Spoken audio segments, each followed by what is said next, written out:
Arlington, when Brad Brach arrived to spring training, the veteran reliever let the Cubs know that his fastball velocity would be down a couple of ticks. Brach insisted that this was a normal occurrence for him, rather than a side effect of his bout with mononucleosis late in the Arlington. When Brad Brach arrived to spring training, the veteran reliever let the Cubs know that his fastball velocity would be down a couple of ticks. Brach insisted that this was a normal occurrence for him, rather than a side effect of his bout with mononucleosis late in the offseason. On opening day against the Rangers on Thursday, Brach took the mound in the 8th inning and showed that he had already regained some of the velocity that was missing in the preseason. Per StatCast, his first fastball clocked in at 91.7 miles per hour. The next pitch increased to 92.3 miles per hour and the third climbed to 92.9 miles per hour. That was a noticeable jump from the 89 to 91 miles per hour four-seamers Brach threw throughout the spring. Talking to him all camp, he's been telling us, "I normally do this. I start out slowly and then I get my velocity." Cubs manager Joe Maddon said prior to Saturday's game in Texas. "He's a third-deck guy. He just needs that little extra adrenaline. I thought his stuff was outstanding the other night, the way he throws across his body, the deception, his aggressive nature." Brach turned in one scoreless inning in his Cubs debut, finishing with one strikeout. Within the outing, the right-hander fired 7 four-seam fastballs with an average velocity of 92.6 miles per hour, topping out at 93.1 miles per hour. That falls in line with last April, when Brad had a 93 miles per hour average four-seam velocity, per StatCast.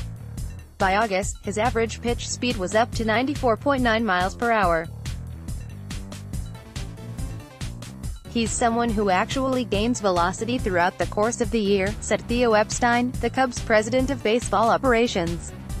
"Obviously, we have been keeping an extra close eye on him, because of what he's overcoming with his illness and bouncing back from, but really, we saw enough progress and he's such a veteran and a gamer, that we believe he's ready to go." Brach, who will turn 33 on April 12, posted a 3.59 ERA in 69 games last year between stints with the Orioles and Braves. That showing included a 1.52 ERA in 27 games down the stretch, when his velocity ticked up amid Atlanta's run to the postseason. This year, Maddon will use Brach as one of his late-inning, mix-and-match arms. "He's just got this real kind of an easy way about him, and he goes out there and I see a different cat," Maddon said. "He's so assertive out there and it's really fun to watch. I think he's going to be a big part of our success this year." Brad Brach let the Cubs know that his velo is always down in the spring, and it was 89 to 91 miles per hour range. Said it always takes up in season. In his season debut Thursday, Brach averaged 92.6 miles per hour, topped at 93.1. Right in line with last April. Pic.twitter.com/E3ICA8KFCW, Jordan Bastian, at ML Bastion, March 30, 2019. Worth noting, Globe Life Park opened for the Rangers in 1994, which was Maddon's first year as a Major League coach with the Angels. The Rangers are currently building a new ballpark across the street, where the team will begin play next year. Count Maddon among those surprised by Texas already planning a move to a new facility. "I'm such a fan of going to Europe and countries where things last for a very long period of time," Maddon said. "Wrigley Field has lasted a long period of time. And there's nothing wrong with this facility, other than it gets hot in here a little bit. But that's up to them. That's not my call.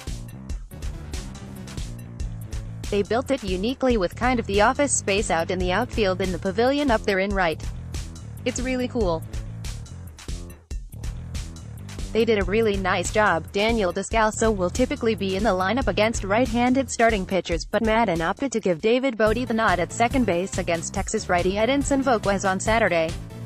Explained Maddon, "David have been swinging the bat well, but there's something about Volquez today that I do like." Bote against. The Cubs have signed 27-year-old infielder Dixon Machado to a minor league contract and assigned him to Triple Iowa. Machado has spent parts of the past 4 seasons as a backup second baseman and shortstop for the Tigers, hitting .227 with a .579 ops in the majors. Jordan Bastian covers the Cubs for MLB.com.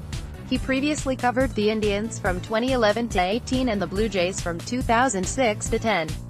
Read his blog, Major League Bastian, and follow him on Twitter at MLBastian. Read more.